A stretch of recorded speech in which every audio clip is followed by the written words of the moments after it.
Avoir un passeport au Mali aujourd'hui est un véritable casse-tête. Les demandeurs et les autorités se rejettent la responsabilité. Une de nos équipes de reportage est allée voir.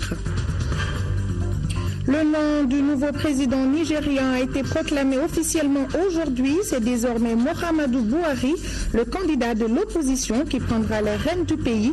Il succède ainsi à Goodluck Jonathan. Voilà pour le sommaire. Bonsoir à tous et merci de suivre à la grande édition.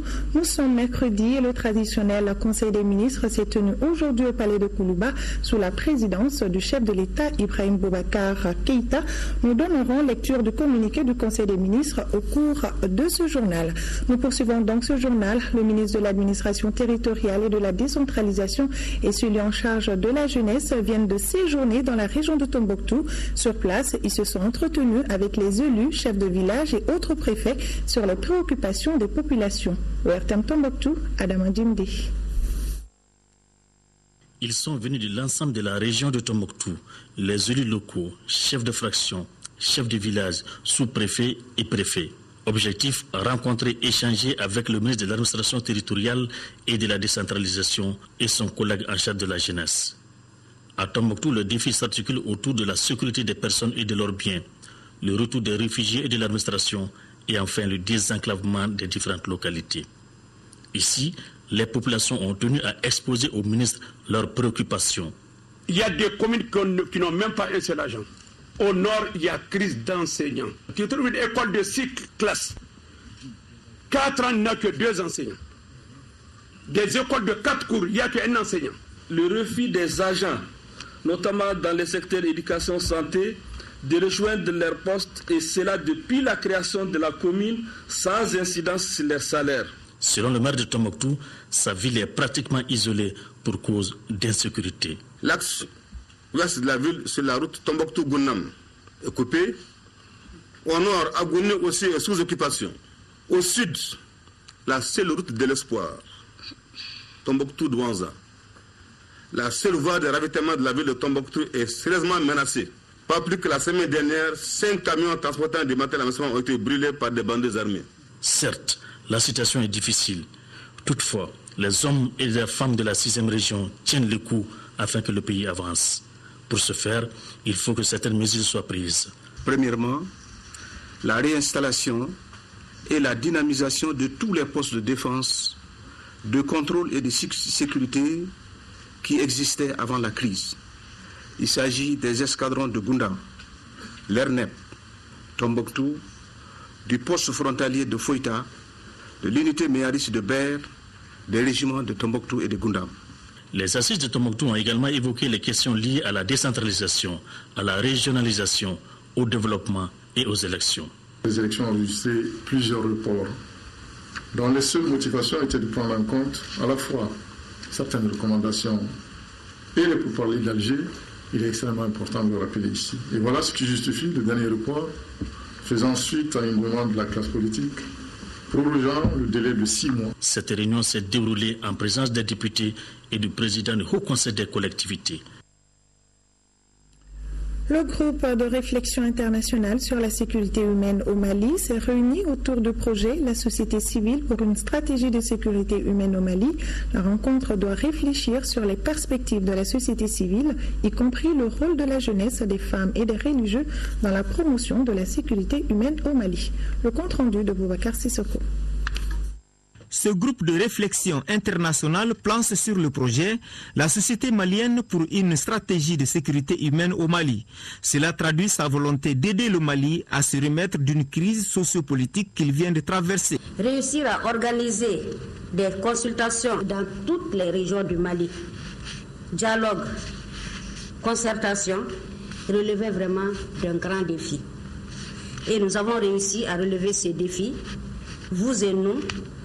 Mais nous voyons encore que tout reste à faire, car la paix vers laquelle nous sommes en train d'aller reste encore très fragile. L'objectif de la réunion est de fournir une plateforme pour un débat des acteurs sur le rôle du gouvernement et de la société civile malienne dans la lutte contre l'extrémisme violent au Mali. Les réflexions porteront sur les perspectives de la société civile, y compris le rôle des femmes, des jeunes et des religieux dans la promotion de la sécurité humaine. La coopération autrichienne est heureuse de pouvoir, par le financement de ce projet, accompagner et soutenir les grands efforts de la société civile pour une réconciliation et reconstruction du pays, tout en mettant la sécurité humaine en premier plan. En même temps, cette collaboration nous permet de renforcer notre partenariat prospère avec VANEP au niveau régional. Je voudrais réitérer la solidarité et l'appui de l'Autriche à la réconciliation nationale et la reconstruction de l'État malien, en souhaitant que la société civile puisse jouer les rôles qui lui incombent dans ces processus.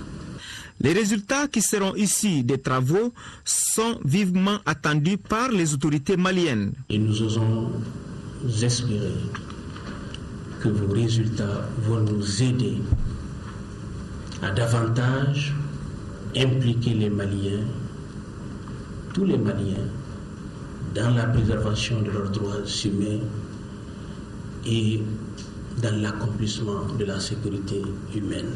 Cette réunion de Bamako enregistre la participation des experts de la question de paix et sécurité venus d'Amérique, d'Europe et d'Afrique.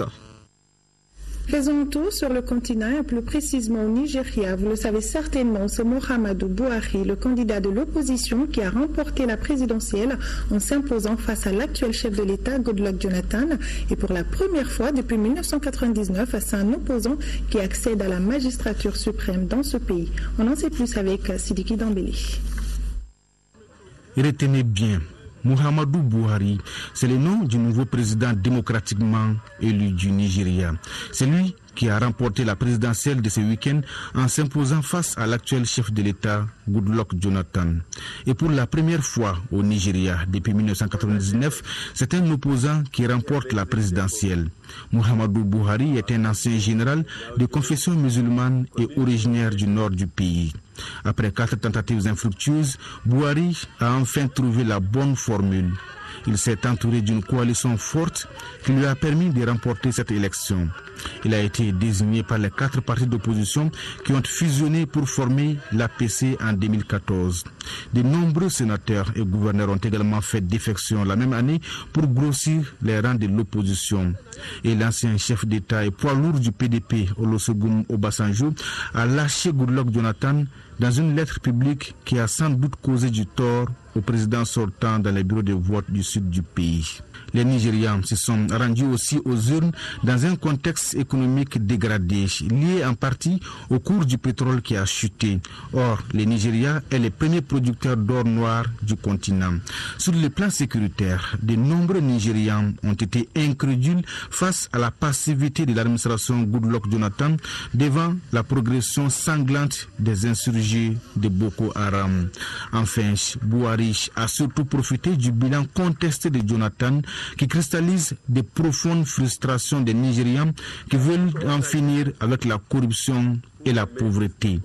Voter Buhari est synonyme de changement, un slogan qu'il a su habilement mettre en avant durant sa campagne électorale. Le nouveau président nigérian sera officiellement investi en mai 2015. Ici à Bamako, cultiver le civisme fiscal chez les commerçants détaillants, c'est tout le sens de ces activités d'information et de sensibilisation qui s'étendent sur plusieurs mois, initiées par le programme d'appui aux commerçants détaillants à travers le ministère de l'Industrie et du Commerce. Elles vont dans le cadre de l'élargissement de l'assiette fiscale dans le domaine du secteur informel. Reportage Aïssata Ibrahim Maïga. L'économie informelle est une des voies à explorer en termes de croissance économique dans notre pays. Ils sont plus de 2 millions de Maliens à exceller dans ce domaine, d'où l'appel des autorités au civisme fiscal.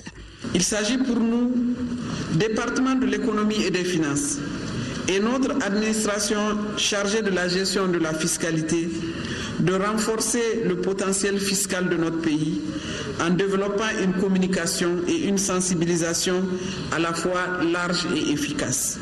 Du côté des commerçants détaillants, l'on revendique des conditions de recasement de certains commerçants et plus de sensibilisation pour atteindre ces objectifs. Un ambulant qui passe à longueur de journée pour marcher à côté des goutrons et en ville, des marchés.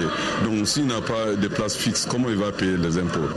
Compte tenu du dynamisme du secteur du détail, et de l'informel, pourvoyeurs de recettes et d'emplois, facteurs de stabilité sociale, les politiques publiques doivent lui réserver une place importante. Cette activité va non seulement permettre la sensibilisation au civisme fiscal des acteurs du secteur informel, mais aussi et surtout leur permettre de comprendre davantage certaines règles en matière fiscale. Mais en attendant, pour élargir l'assiette fiscale dans ce domaine, la balle est dans le camp des décideurs. Il faut au moins les détenus ont les places d'abord pour faire leur commerce. Si les détenus n'ont pas de places, ça pose problème pour l'élargissement des impôts. Parlons également de cette rencontre entre des organisateurs de la société civile de l'espace UEMOA pour échanger des expériences en vue de la création d'un réseau sous-régional sur la justice fiscale. Le point avec Norum Sissoko. Les pays membres de l'UEMOA ont en partage la détérioration des termes de l'échange, les déficits budgétaires, les effets néfastes de l'ajustement structurel, la pauvreté et les inégalités. Face à ces défis, la mutualisation des efforts des organisations de la société civile travaillant dans le domaine de la justice fiscale dans la sous-région s'avère nécessaire non seulement sur les questions d'efficacité, de visibilité, de partage d'expériences, mais aussi en vue de rendre les systèmes fiscaux plus efficaces, responsables, équitables en faveur des pauvres. La mise en réseau des organisations de la société civile renforce la collaboration, l'échange d'expériences, la formulation des stratégies pour asseoir une justice fiscale. Pour plus d'efficacité, la coalition lance aujourd'hui le réseau sous-régional de la société civile qui sera une base de réseautage des acteurs de la société civile au niveau régional UEMOA pour l'atteinte d'objectifs d'une fiscalité juste, équitable et favorable aux pauvres dans la zone. Cette rencontre d'une journée regroupe une vingtaine d'acteurs de la société civile du Burkina Faso, du Niger, du Sénégal et du Mali. Je le disais au début de cette édition, avoir un passeport aujourd'hui au Mali n'est pas chose facile selon beaucoup de demandeurs. Ils disent également que c'est selon la tête des personnes que les autorités délivrent le précieux document de voyage, chose démentie par la Direction générale de la police qui précise que plus de 100 passeports sont délivrés tous les jours au Mali. Elle décrit plutôt l'incivisme des citoyens qui ne veulent pas suivre la procédure normale en la matière. En tout cas, Nyanya Alou Traoré est allé voir. C'est para Mariam. Il est 15h. Nous sommes dans le bureau de délivrance des passeports à la Direction générale de la police. C'est la remise des passeports. C'est à partir de 15h qu'on fait la remise des passeports. Donc ce sont des passeports, des demandes qui ont été déposées ce matin ou bien? Non, les passeports qui ont été déposés il y a de cela 2 semaines. Donc vous procédez par appel? Oui, par appel. Beaucoup de personnes manquent à l'appel. Les raisons sont diverses, nous confient les agents de police. Et c'est le même scénario tous les jours, renchérissent-ils. Les passeports traînent des semaines à leur niveau sans que les propriétaires ne montrent le bout du nez. Pourtant, dans le milieu des demandeurs de passeports, la rumeur circule, une grande pénurie du précieux document de voyage. Actuellement, il n'y a pas de pénurie. Actuellement. Vous malgré qu'il n'y a pas de pénurie, il y a tellement de passeports ici.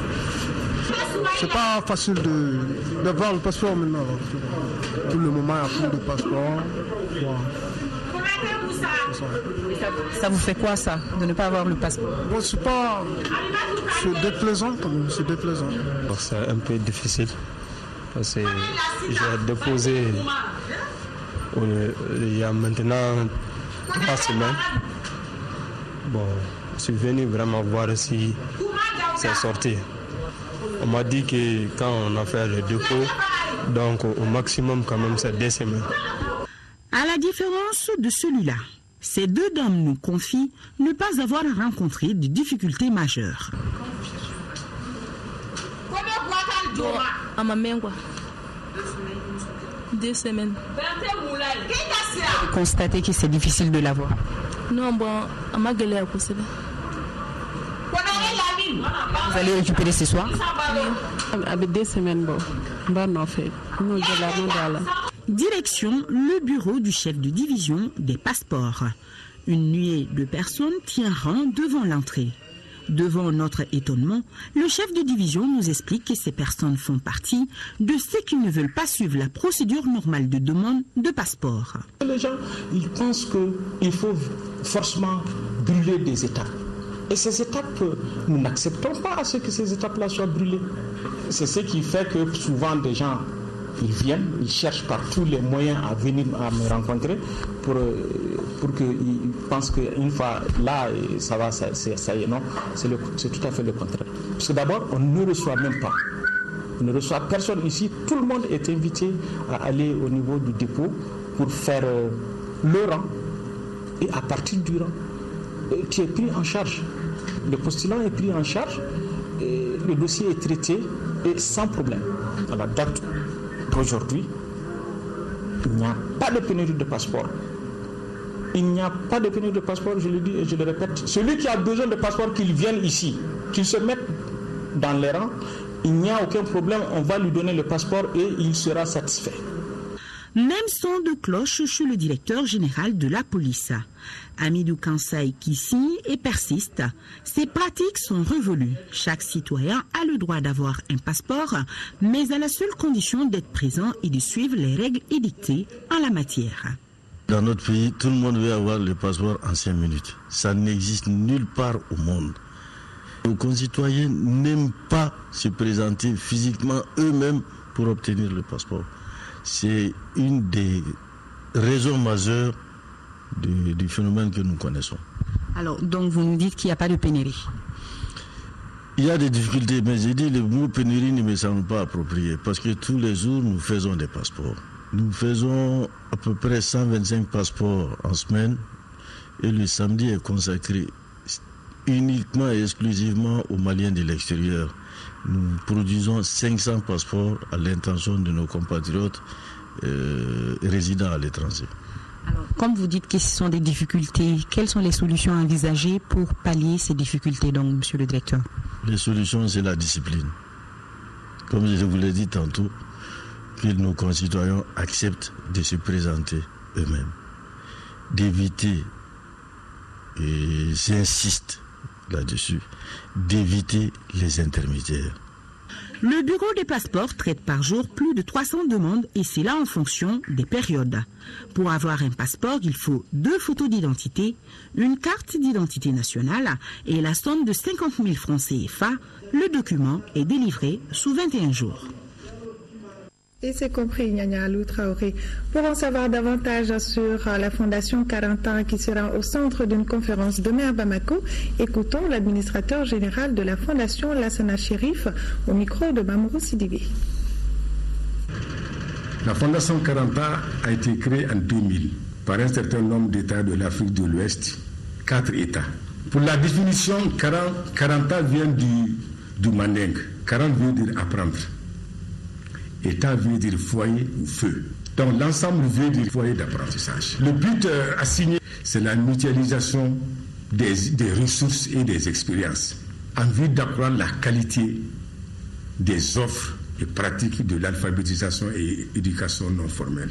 Les missions assignées à la Fondation, c'est d'abord assister les ministères en charge de l'éducation non formelle dans la conception et la mise en œuvre des politiques d'éducation non formelle. La Fondation 40 ans a accompagné un certain nombre de pays dans la conception et la mise en œuvre de leurs politiques. Nous avons aussi assisté certains acteurs de la société civile, soit au cours de la formation, soit dans la mise en place de leurs programmes. Il y a également la capitalisation des expériences.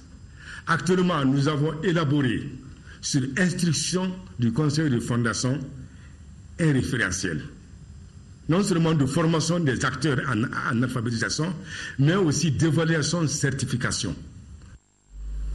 Suite aux engagements du ministère de la Santé et de la direction du centre hospitalier à prendre en compte l'essentiel des points de préavis de grève, le comité syndical de l'hôpital Gabriel Touré décide de lever son mot d'ordre de grève. Pour plus de détails, écoutons Jimmy Kanté, secrétaire à l'organisation du dit comité syndical.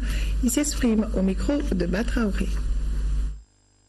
Vu la situation que vit actuellement notre pays, vu les efforts de bons offices de divers horizons, considérant les engagements du ministère de la Santé et de l'Hygiène publique et de la direction du CHU Gabriel Touré à prendre en compte les préoccupations du personnel de l'hôpital Gabriel Touré, le comité syndical du CHU Gabriel Touré, après avoir noté un accord avec la direction de l'hôpital sur l'ensemble des points du préavis de grève, décide de suspendre son mot d'ordre de grève prévu pour les 1er, 2, 3 avril 2015.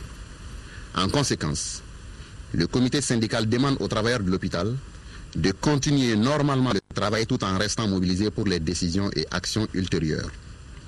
Le comité syndical remercie le président de la commission de conciliation et l'ensemble de ses membres. Ces remerciements s'adressent à tous ceux qui ont œuvré pour l'avènement de ce résultat, notamment le bureau exécutif du syndicat national de la santé, de l'action sociale et de la promotion de la famille, de l'INTM et du réseau des communicateurs traditionnels pour le développement Recotrad. Fait à Bamako le 31 mars 2015, pour le bureau du comité syndical, le secrétaire général Dr Lunzeni Bengali. Retour à l'actualité régionale et ça se passe à Sikasso, 534 millions de francs CFA. C'est le coût du projet Ebola et Ambla qui veut dire Ebola hors d'ici, une initiative de Catholique Relief Service. Compte rendu Fatmata Diallo. C'est une forte équipe de 20 médecins et de 4 formateurs qui a désormais la responsabilité de conduire le projet Ebola Yambila, autrement dit Ebola Vatan. Conçu pour une durée de 6 mois par Catholique Relief Service en collaboration avec Caritas Mali et Elf Mali, il couvrira 56 centres de santé des cercles de Bougouni, Kadjolo et de Kolondieba. Pour un coût total de $1,068 millions US, soit 534 216 000 francs CFA. Ce projet vise à renforcer les capacités du système de santé des zones vulnérables du Mali pour prendre en charge de façon sécurisée les cas éventuels d'Ebola et à prévenir efficacement la propagation de la maladie à virus Ebola. Occasion pour le représentant du directeur régional de la santé, Lassine Diara, de rappeler le dispositif sécuritaire déjà existant dans la région. Quant à l'adjoint du préfet Namagan Touré, l'espoir est permis. Au Mali, le plan de réponse national pour lutter contre la maladie à virus Ebola a donc fait des zones frontalières avec la Guinée, sa zone prioritaire, suivie par les zones frontalières avec la Côte d'Ivoire et Bamako. Puis enfin les autres grandes villes du Mali pour atteindre un niveau optimal d'efficacité opérationnelle. Une minute de silence a été observée en la mémoire des victimes de la maladie à virus Ebola. Le laboratoire vétérinaire de Gao vient de tenir la première session de son conseil d'administration délocalisé à Mopti. Au centre des échanges, le rapport d'activité 2014 et le projet de révision du budget 2015 arrêté à 55 millions de francs CFA, entre autres. Plus de détails avec Yacouba Maïga. Le laboratoire vétérinaire de Gao est une nouvelle structure créée en 2012 dans le but de contribuer au développement de la santé animale et de la santé publique vétérinaire dans les régions de Tombouctou, Gao et Kidal. Malgré le contexte actuel difficile marqué par la crise sécuritaire dans les 3 régions d'intervention, le laboratoire a pu faire face à certaines de ses prérogatives. C'est ce qui ressort de cette première session du conseil d'administration de la structure délocalisée à Mopti. Nous avons fonctionné au ralenti depuis sa création en 2012 jusqu'à cette date.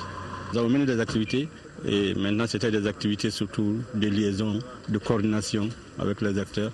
Et en 2015, réellement, nous avons tenté de faire notre conseil d'administration pour que la structure puisse être lancée. Au cours des échanges, les administrateurs se sont penchés, entre autres, sur le rapport d'activité 2014, le projet de programme d'activité 2015 et le projet de révision du budget 2015 estimé à 55 millions de francs CFA, un budget destiné essentiellement au fonctionnement de la structure. Cette délocalisation est survenue suite à la situation sécuritaire qui prévaut au nord de notre pays.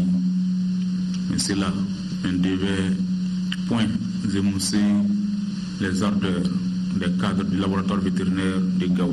Malgré les nombreuses difficultés rencontrées, le laboratoire vétérinaire de Gao entend tout de même poursuivre ses activités de promotion de la recherche et de contribution à la formation en matière de santé animale.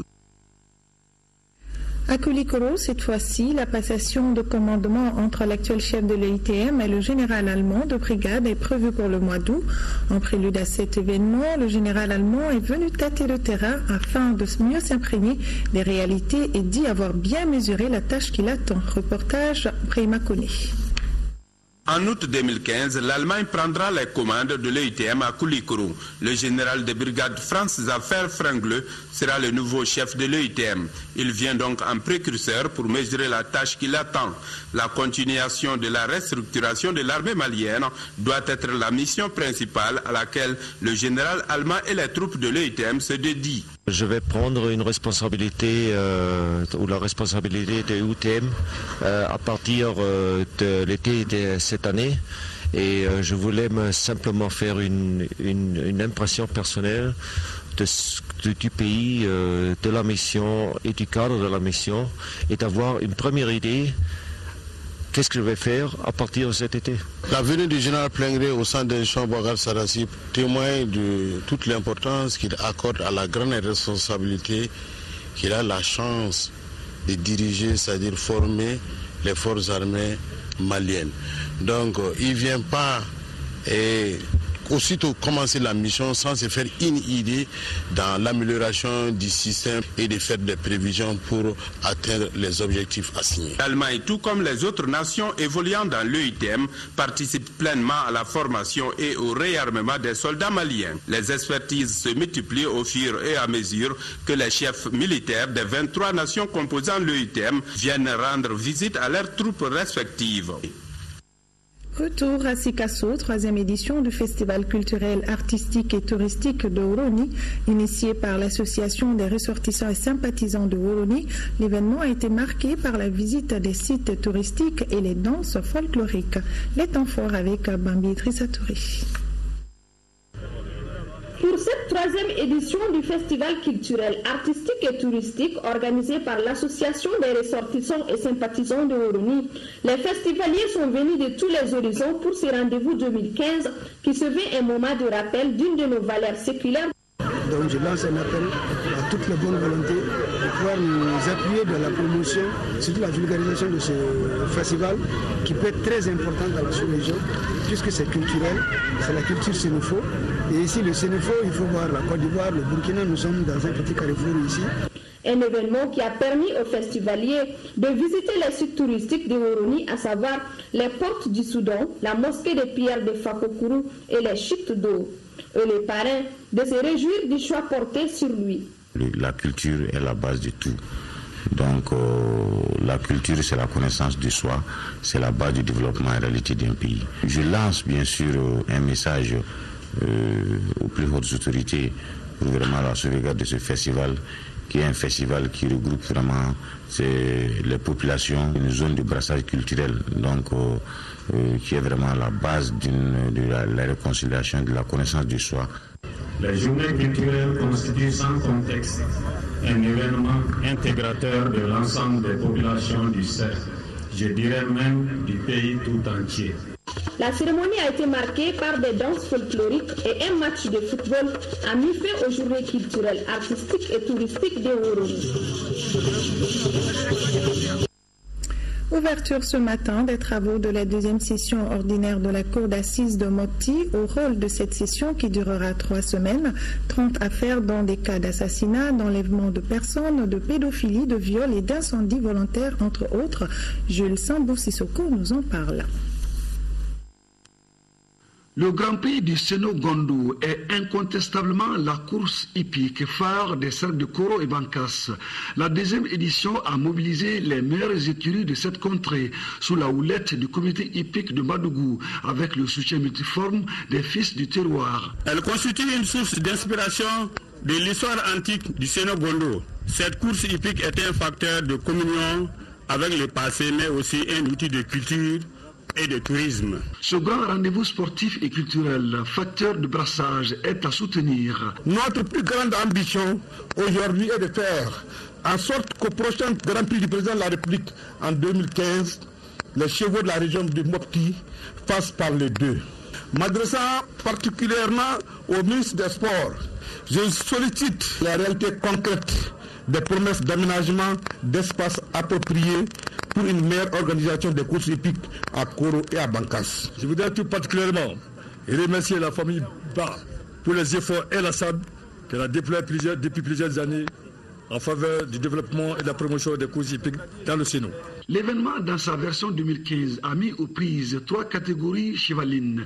Les petits chevaux sur 1000 mètres remportés par le cheval numéro 17 de Bankas, les demi-craques sur une distance de 2300 mètres gagnés par le cheval numéro 2 de Ogodourou et les plus attendus, à savoir les cracks pour le Grand Prix du préfet du cercle de Koro d'une valeur de 200 000 francs CFA sur une distance de 3600 mètres remporté par le cheval numéro 18 de Sokura Bankas.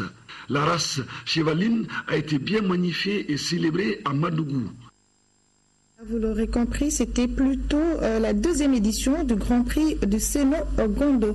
Sport football, championnat national de Ligue 1, compte de la 8e journée en retard au stade Modibo Keïta.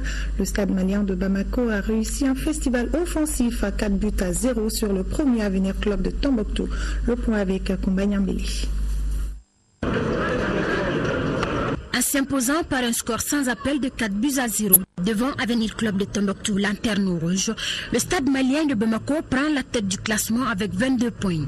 Après quelques tentatives, il a fallu attendre la 33e minute dans cette opposition pour voir l'ouverture du score. Une réalisation de Abdoulaye Sissoko qui s'empare du ballon et perce la défense tombouctienne. Mahaman Bay, le gardien de l'Avenir, ne peut que constater les dégâts. 1-0 pour les pensionnaires de Sotiba.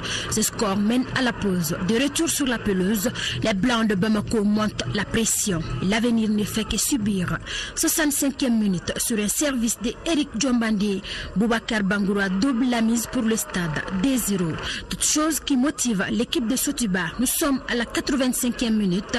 Moussa Koy Diallo, à la conclusion d'un mouvement d'ensemble, inscrit le 3e but stadiste. Ensuite, pour conclure le festival, Roi Kondo Guassou marque le 4e but du stade malien de Bamako sur penalty dans les arrêts de jeu.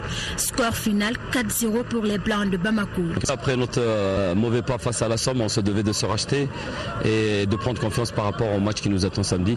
Donc c'est une très très bonne dynamique pour l'équipe. L'équipe a donné le meilleur d'elle-même. On a été, je pense qu'on mérite amplement notre victoire. Je remercie quand même notre partenaire, en l'occurrence aujourd'hui l'équipe de Tombouctou qui a donné, qui n'a pas fermé le jeu. Donc ça c'est vraiment très important. C'est pas le jeu qui a manqué, mais il y a eu ce qu'on ne peut pas imaginer. Jouer au football c'est bien, mais quand on joue il faut gagner. Je ne reproche rien aux joueurs. L'Avenir Club de Tombouctou reste la lanterne rouge avec 6 points. En revanche, cette victoire permet au stade malien de Bamako de bien préparer son match retour des 16e de finale de la Ligue africaine des champions, prévu ce week-end au stade Modibo Keïta contre Manga Sport du Gabon. Et ce communiqué du Coren, le collectif des ressortissants du Nord Coren, prend acte du refus de la coordination des mouvements armés de l'Azawad de paraffer l'accord pour la paix et la réconciliation au Mali issu du processus d'Alger du 1er mars 2015, de la décision du gouvernement du Mali de ne pas réouvrir les négociations. Le Coren remercie la communauté internationale ainsi que les médiateurs pour leur bon office. En conséquence, le Coren prend à témoin la communauté internationale et demande au gouvernement malien de prendre toutes ses responsabilités face à cette situation. Je l'ai annoncé au cours de ce journal, le traditionnel Conseil des ministres s'est tenu aujourd'hui au palais de Koulouba sous la présidence du chef de l'État. Toutes nos excuses donc, vous aurez la lecture du communiqué du Conseil des ministres dans un flash spécial. Page noire, Askiré Dial, administrateur civil de classe exceptionnelle et officier de l'Ordre national du Mali, nous a quittés. Il a reçu cet après-midi les derniers hommages de la nation et des amis et parents avant d'être conduit à sa dernière demeure à Sotuba, Batraoré.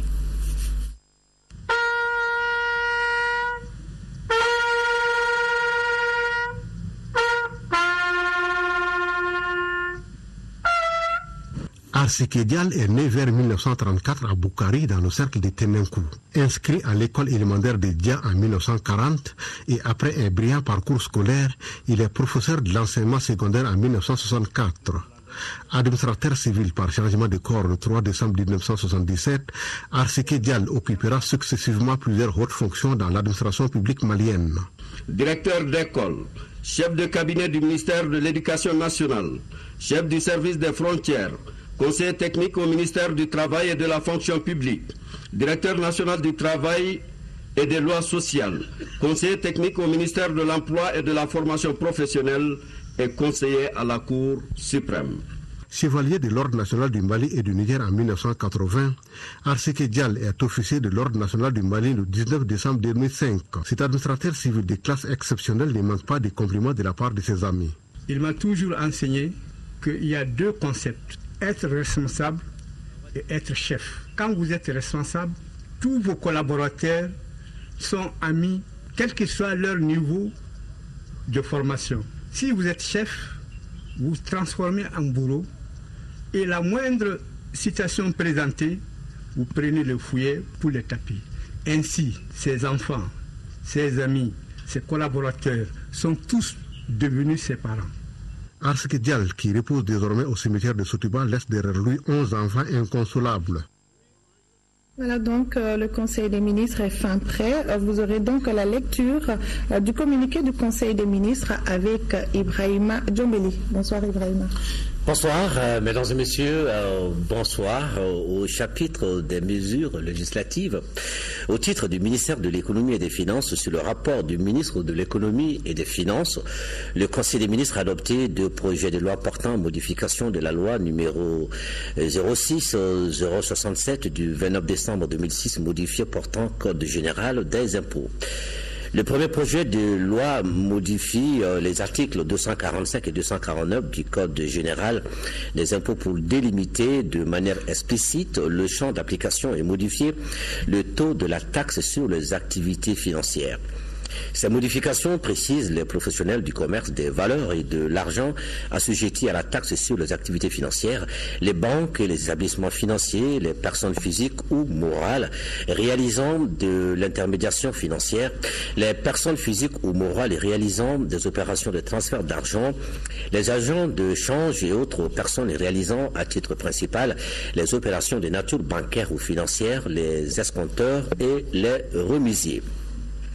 Elle porte le taux de la taxe sur les activités financières à 17%, qui peut être réduit à 15% pour les intérêts, commissions et frais perçus à l'occasion de toutes les opérations finançant les ventes à l'exportation. L'adoption du présent projet de loi modificative du Code général des impôts vise à combler les manques à gagner pour les recettes de l'État dans l'application de la taxe sur les activités financières. Le deuxième projet de loi portant modification des articles 253 AC et 253 AE du Code général des impôts vise à élargir l'assiette fiscale et à rehausser le taux de la taxe sur l'accès au réseau des télécommunications ouvert au public applicable à toute personne titulaire d'une licence d'exploitation des réseaux de télécommunications ouverts au public délivrés par ou pour le compte de l'État du Mali. Cette dernière modification indique que l'assiette de cette taxe d'un taux porté à 5% est constituée par le montant hors taxe sur la valeur ajoutée du chiffre d'affaires réalisé par le titulaire d'une licence d'exploitation des réseaux de télécommunications ouverts au public. Au titre du ministère des Mines, sur le rapport du ministre des Mines, le Conseil des ministres a adopté un projet de texte portant organisation de la recherche, de l'exploitation, du transport et du raffinage des hydrocarbures en République du Mali. Le secteur pétrolier est régi par la loi numéro 4037 du 2 août 2004 et son décret d'application du 8 septembre 2004. L'application de ces taxes pendant plus d'une décennie a permis d'enregistrer de grandes avancées dans les domaines de la recherche, de l'exploitation, du transport et du raffinage des hydrocarbures en République du Mali. À ce titre, on peut noter la subdivision des 5 bassins sédimentaires en 29 blocs pétroliers, l'arrivée des sociétés minières de renommée internationale au Mali et la signature de plusieurs conventions de partage de production et de conventions de concession, le renforcement des bases de données pétrolières, la mise en évidence de plusieurs structures potentielles dans les blocs du bassin de Taoudéni et la confirmation du fossé de Nara. Toutefois, des insuffisances ont pu être relevées, dont notamment l'absence de sanctions du non-respect par les sociétés minières de leurs obligations contractuelles L'existence de dispositions relatives aux conditions d'exploitation de gisements communs à 2 blocs contigus attribués à des sociétés minières différentes, l'absence des modalités de fermeture d'un champ pétrolier, l'absence d'encadrement de l'élaboration d'un plan de développement communautaire par une société minière en cohérence avec le programme de développement économique, social et culturel de sa zone d'intervention.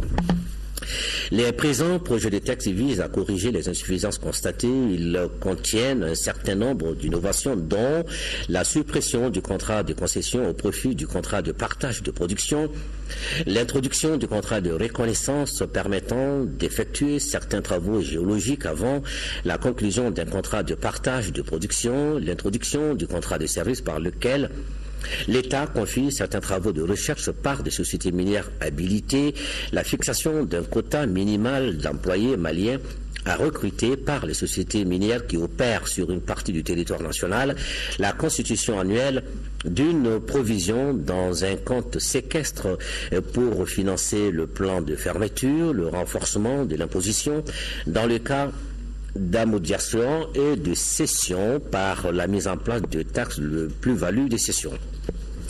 L'adoption de ce nouveau projet permettra de mieux encadrer le secteur et d'être en harmonie avec les tendances de l'industrie pétrolière. Au chapitre des mesures réglementaires au titre du ministère du Développement rural, sur le rapport du ministre du Développement rural, le Conseil des ministres a adopté des projets de texte relatifs à la création, à l'organisation et aux modalités de fonctionnement de l'Agence d'aménagement des terres et de fourniture de l'eau d'irrigation ATI. Le Mali dispose d'un potentiel important de terres cultivables estimé à 43 700 000 hectares, dont 3 700 000 hectares cultivés et 2 200 000 hectares irrigables. Malgré les efforts considérables déployés par l'État avec l'appui de ses partenaires, l'aménagement et la mise en valeur de ce potentiel reste limité, avec un taux d'irrigation estimé à 18% de potentiel irrigable, soit 404 663 hectares.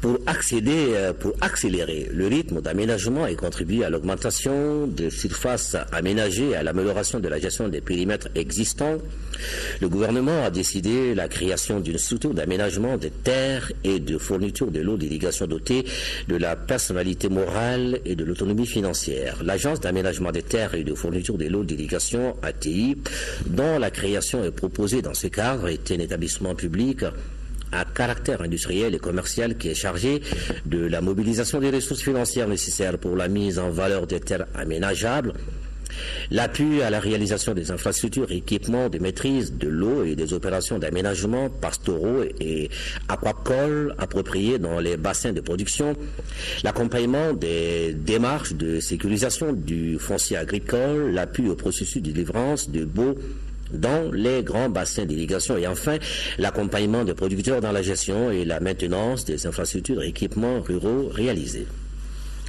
Au titre du ministère de l'administration territoriale et de la décentralisation, sur le rapport du ministre de l'administration territoriale et de la décentralisation, le Conseil des ministres a adopté un projet de décret portant convocation du collège électoral, ouverture et clôture de la campagne électorale à l'occasion d'une élection législative partielle dans la circonscription électorale de la commune 5 du district de Bamako.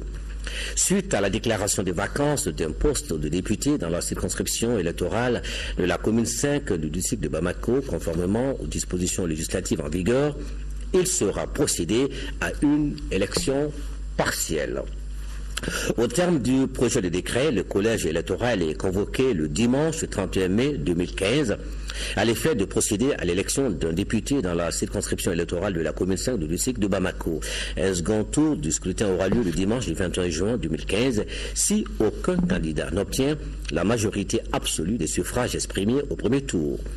La campagne électorale à l'occasion du premier tour est ouverte le dimanche 10 mai 2015 à 0h. Elle est close le vendredi 19 juin 2015 à minuit. La campagne électorale à l'occasion du second tour, s'il y a lieu, est ouverte le jour suivant la proclamation définitive des résultats du premier tour. Maintenant, au chapitre des mesures individuelles, le Conseil des ministres a procédé aux nominations suivantes. Au titre du ministère du Développement Rural, conseiller technique, Madame Fofana Nene Kébé, inspecteur des services économiques, inspecteur de l'élevage et de la pêche, Monsieur Moussa Kone, inspecteur du Trésor, Monsieur Ousmane Traoré, vétérinaire et ingénieur de l'élevage, inspecteur de l'agriculture, Monsieur Zana Koulibaly, ingénieur d'agriculture et du génie rural, Monsieur Babougou Traoré, ingénieur d'agriculture et du génie rural. Au titre du ministère de la Santé et de l'Hygiène publique, conseiller technique, Madame Keita Agnès Marie Christiane Traoré, administrateur civil. Au titre du ministère de la Justice et des Droits de l'Homme, conseiller technique, M. Boubacar Touré, magistrat, M. Sékou Traoré, magistrat.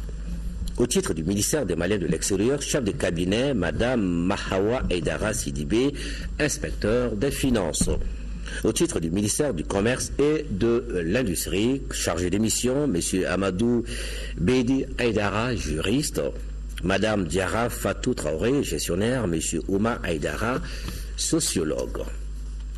Au titre du ministère de l'Aménagement du territoire et de la population, conseiller technique, M. Modibo Dolo, inspecteur des services économiques, chargé de mission, Mme Diaw Kone Mariam, journaliste et réalisateur, M. Abdallah Touré Diko, gestionnaire. Directeur des finances et du matériel, M. Badi Savané, inspecteur des finances. Au titre du ministère de l'Environnement, de l'Assainissement et du Développement rural, directeur national des eaux et forêts, M. Biramou Sissoko, ingénieur des eaux et forêts. Au titre du ministère de la promotion de la femme, de l'enfant et de la famille, secrétaire général, M. Mohamed Atayer Maïga, administrateur de l'action sociale. Au titre du ministère des Mines, sur le rapport du ministre des Mines, le Conseil des ministres a examiné une communication écrite relative au plan d'action pour la mise en œuvre des conclusions et recommandations du Forum national sur l'orpaillage tenu les 18, 19 et 20 septembre 2014 ici à Bamako. L'orpaillage est une activité qui consiste à récupérer l'or contenu dans les gîtes primaires alluvionnaires et éluvionnaires. Il peut être pratiqué sous forme artisanale ou mécanisée. L'activité est actuellement pratiquée dans les districts aurifères de Kaye, Koulikoro et Sikasso sur les sites traditionnels, mais aussi sur les titres de sociétés minières en violation de dispositions légales et réglementaires, suscitant ainsi de nombreux conflits et des problèmes au plan social, technique, environnemental, sanitaire et sécuritaire. C'est pour donc trouver une solution à ces problèmes que le ministère des Mines a réuni du 18 au 20 septembre 2014 sous la présidence du président de la République près de 800 participants, dont des chefs de circonscription, des élus, des chefs de village, des partenaires techniques et financiers, des ONG nationales et des médias au cours d'un forum national sur l'orpaillage. Ce forum a permis de sensibiliser les parties prenantes sur les effets négatifs de la pratique actuelle de l'orpaillage au Mali, d'analyser les incidences socio-sanitaires de la pratique actuelle de l'orpaillage, de redéfinir le rôle et les responsabilités des acteurs ainsi que le cadre institutionnel et réglementaire de la filière, d'identifier et analyser les contraintes ainsi que les perspectives de développement de la filière, de faire des recommandations visant la promotion et l'amélioration de l'orpaillage dans le respect de la législation et de la réglementation et conformément aux règles de bonne pratique, de dégager